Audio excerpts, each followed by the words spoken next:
Excited to be bowl eligible. Get that out of the way, and I knew that this would be a ball game for us. Coming off an off week, I think it's good that you get some folks healed up, but it seems that we may have to change some things around because it seems we play a little sluggish.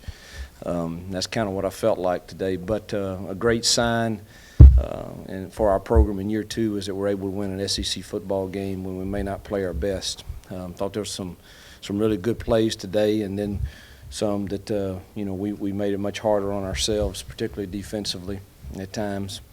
Bo's day was phenomenal, 26, I think, to 33 or something, and 400-plus yards. The first interception was the receiver pulled up on a route, and the second one, of course, I instructed him do not take a sack, on that fourth down play. I didn't want to punt it, maybe block it and score or a field goal, and really thought we had a chance to hit a route that we thought would be there, and but we got pressure and couldn't get to that route. So thought he had a great day. Receivers played well. Defensively, we just were up and down really all day. But I'm gonna say this again: that's a good. They do what they do pretty well, and they've got really talented running backs. But again, we're thrilled to be sitting here bowl eligible with 3 games remaining, and excited to get back to work tomorrow. They kind of gained the momentum early second half and then 2 explosive plays. Did you see something there that? Yeah, I actually put it in after the first series of the second half.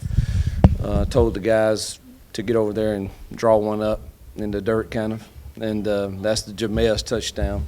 But the way they were trying to play our bubble screens with our inside runs with the safety, that they would have a hard time with him triggering and still playing a shoot route there. And so we kind of drew that one up in the dirt, after the first series, and the other one is something we worked all week, and Dante just made a guy miss, and then I want to point out Jordan Holder did the job he did on that. Our theme that we take our kids through each week, we have a different character trait that we go through, and this past week was it won't make much sense to you, but it was what do you have in your hand, and whatever that is. Help us, and Jordan is a prime example of that. And man, the job he did on getting that block and made a 20-yard play, a 70-yard play was big at that point in the game. In terms of momentum, can you talk about their option pass? They tried it, and then you guys called them for a loss. I thought that was a critical play. They had some momentum at that point, and for us to, that's one of the. As critical as I can be on us when we don't fit things right and when we don't play them right, which we had too much of that today. Cody had he was in position, and they had worked that play. Matter of fact, I saw him last night at the hotel in our last deal there. I saw them work that very thing, so that was a big play at that point in the game. Hugh, being bowl eligible in each of your first 2 years, did you expect that when you took the job, and just what does that say about where your program is right now? If I were to be candid, I'd probably say no. Just based upon the first spring that I got here and felt I don't know, I just felt like we had a lot of issues and maybe lack of depth at a lot of places, and I wasn't sure about the talent. And so I would say that to be there, in bowl eligible in the first 2 years, I would say that we're probably ahead of schedule. Now, I did expect to be bowl eligible this year after last year, but I get it really. If you were to look at my plan, probably when I first came in, it was probably to get to a bowl in year 3. If I were to be truthful with you, so. Coach, to kind of piggyback off Kyle's question, what does it say? You admitted the fact that you guys didn't play your best game, but you're still able to win an SEC ball game. What does that say about this team this year right now? I hope it's a sign that we're maturing. We're heading a little in the right direction. I knew it'd be.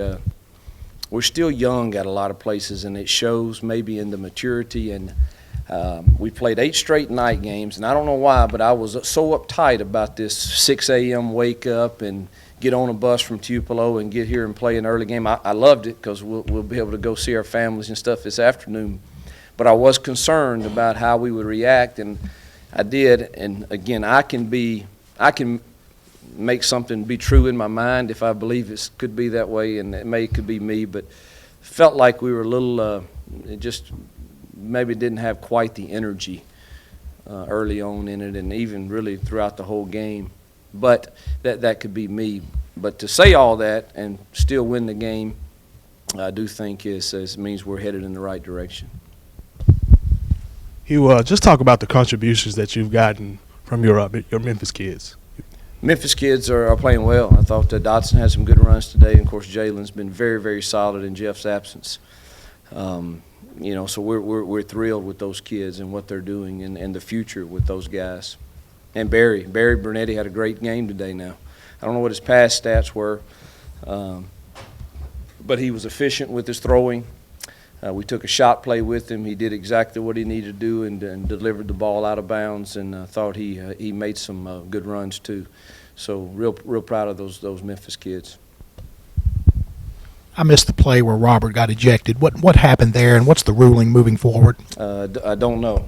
I've got to go find out. Mr. Ritter just told me that he hit him after the play was over, and it was vicious enough he thought he needed to be ejected. Said it was not a fight, so I would think he's just. I don't think there's any penalty moving forward as far as. I'll have to double check, but I don't think so.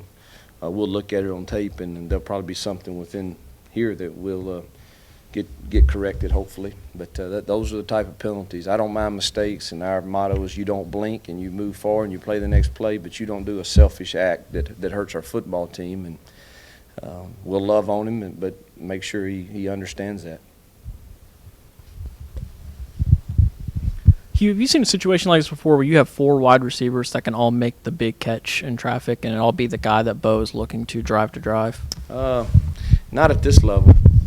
I was trying to think back at the teams that I've had at other schools, and it certainly wasn't to this level. And I don't know. I would venture to guess. I've followed Ole Miss football for a long time. I would think that our group is arguably could be put up there with the top receiving corps throughout history. I don't know. That'd be something to study, but I would think that they're up there.